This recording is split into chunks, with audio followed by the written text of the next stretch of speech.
This was the conclusion to the John Wick story, which, like a lot of action movies of this type, wasn't much of a story, more of a series of elements meant to connect fight scenes that would highlight the skills of the actors, the choreographers, and the effects artists. The further you get into a series like this, the less relevant character traits and introductions are. I felt that this movie was very self-aware of that when it decided to name one of the new assassin characters Nobody. But I'm not here to talk about Nobody. Yes, grammar checker, I know how that sounds. Now hush.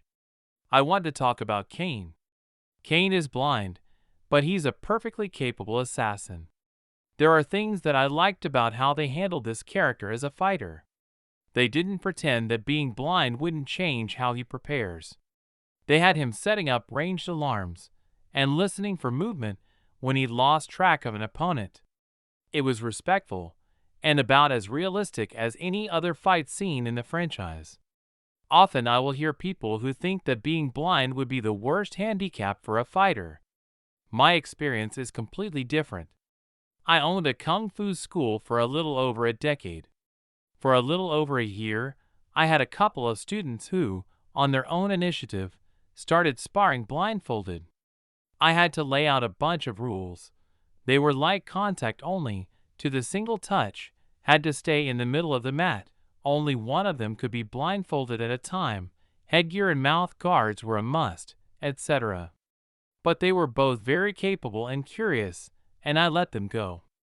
After about a year, they were getting pretty good. On their own, they figured out that the goal of the blindfolded person is to make contact and keep contact. If they were touching so little as the back of their opponent's wrist, they could feel every muscle twitch that their opponent made. Getting that initial touch was difficult though. It became the trick.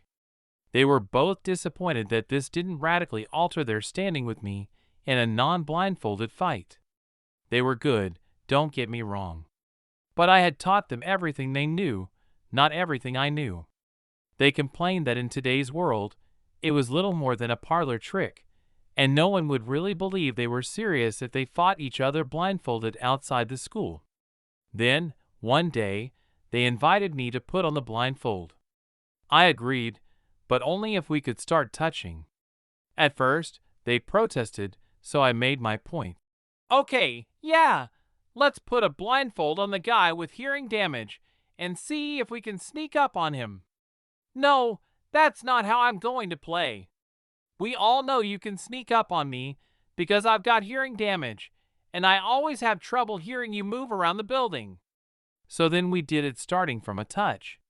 They had been practicing this for a year, and I never had. Still, I had a few tricks up my sleeve, and I had been watching them, so I mostly held my own.